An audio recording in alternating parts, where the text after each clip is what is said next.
दोस्तों, कथा प्रसंग यूट्यूब चैनल पर आपका स्वागत है। इस चैनल पर हम आपके लिए लाते हैं सुनी अनसुनी कथाएं एवं महापुरुषों से जुड़े प्रसंग। तो चलिए दोस्तों, सुनते हैं आज की कहानी।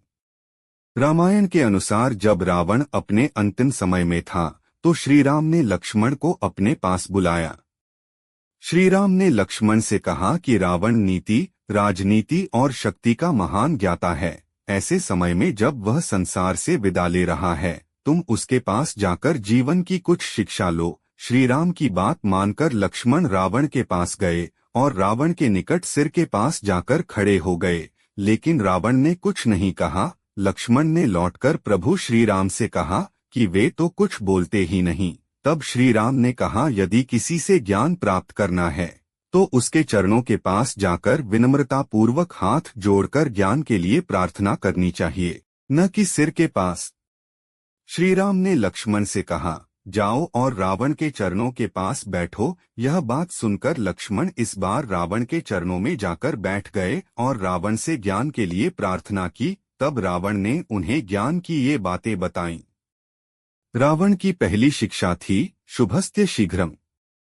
रावण ने लक्ष्मण को शिक्षा दी कि शुभ कार्य करने में कभी देरी नहीं करनी चाहिए। जैसे ही किसी शुभ कार्य का चिंतन हो या मन में विचार आए, उसे तुरंत कर डालना चाहिए। इसके अलावा अशुभ को जितना टाल सकते हो उसे टाल दो। मैंने सोचा था कि स्वर्ग तक सीढ़ियां बना दूंगा, जिससे राक्षसगण जब इच्छा हो स्वर्ग तक आना जाना कर सकें। चंद्रमा को पीसकर उसका अमृत निकालकर राक्षसों को पिला दूंगा, स्वर्ण में सुगंध भर दूंगा। परंतु मैं इन कार्यों को टालता रहा, जबकि देवी सीता का हरण करने में मैंने तत्परता दिखाई।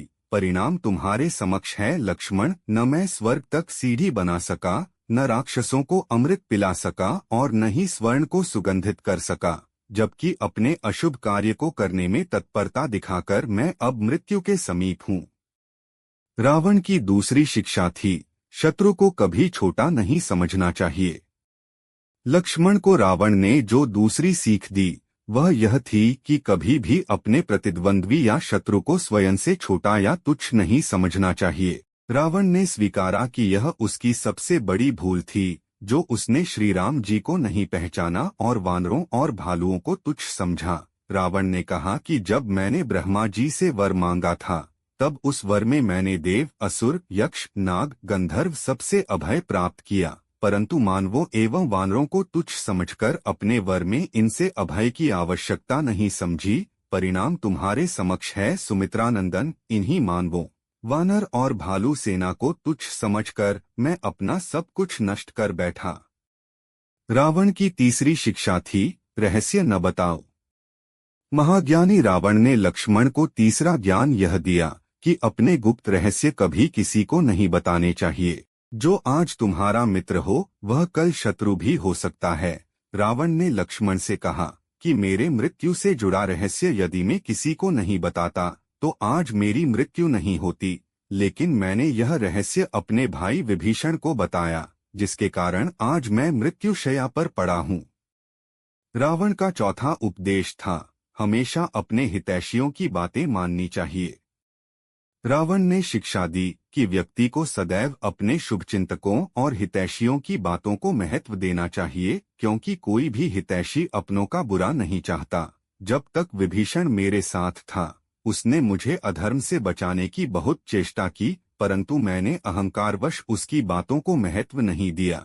मेरी पत्नी मंदोदरी, मेरे नाना माल्यवंत और भाई कुंभकर्ण ने भी मुझे बहुत समझाया, परंतु मैंने उन सबकी बात भी नहीं मानी। रावण का पांचवा उपदेश था, अपनों से कभी दुश्मनी नहीं करनी चाहिए। कभी भी अपने सारथी, दरबान, खानसामे और भाई से दुश्मनी मोल मत लेना तथा हमेशा उस मंत्री या साथी पर विश्वास करना जो तुम्हारे हित के लिए तुम्हारा विरोध भी करता हो। रावण राजनीति और कूटनीति का महान ज्ञाता एवं परम शिवभक्त था। उसका लक्ष्मण जी को दिया यह ज्ञान आज भी प्रासंगिक है। तो दोस्तों, कैसी लगी आपको यह कहानी? हमें कमेंट बॉक्स में जरूर बताएं। वीडियो को देखने के लिए धन्यवाद। यदि आपको हमारा यह प्रयास पसंद आया हो तो लाइक और शेयर करना न भूलें। चैनल को सब्सक्राइब अवश्य करें। तो दोस्तों, मिलते हैं अगले वीडियो में। तब तक के लिए जय हिंद जय भारत।